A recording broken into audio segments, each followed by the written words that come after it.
વ્યાસ ભગવાન એમ કહે છે કે સંસારીઓને પણ ભગવાનની પ્રાપ્તિ થાય છે અને સંન્યાસીઓ કરતા પણ સંસારિક માણસોને વધારે પ્રાપ્તિ થઈ છે ભગવાનની.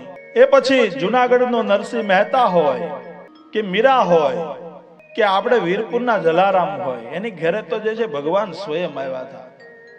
તમે વિચાર તો કરો, આપણે ભગવાનની પાસે રોજ માગવા જાય મંદિરે, જલારામ બાપાની આપણે વાત કરતા હતા કે વીરપુરની અંદર ભગવાન સ્વયં આવ્યા અને કહ્યું કે મારે સેવા માટે સ્ત્રીની જરૂર છે.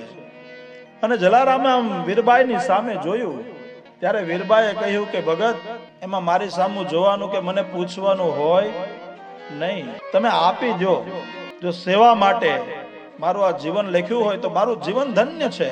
જલારામે સ્ત્રીનો હાથ આપી દીધો કે લઈ જાઓ.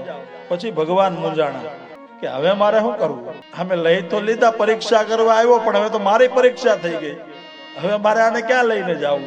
આપણે સૌ જાણીએ છીએ કે ભગવાન મૂકીને ચાલ્યા ગયા. હું હમણાં સ્નાન કરીને આવું, જોડીને દંડો મૂકીને ગયા, એ હજી વીરપુરમાં છે. એ સંતો પણ સંત બનવા માટે ઘણું છોડવું પડે છે. એમનેમ જે છે એ સંતોને સંતની પદવી, સંતપણું મળતું નથી.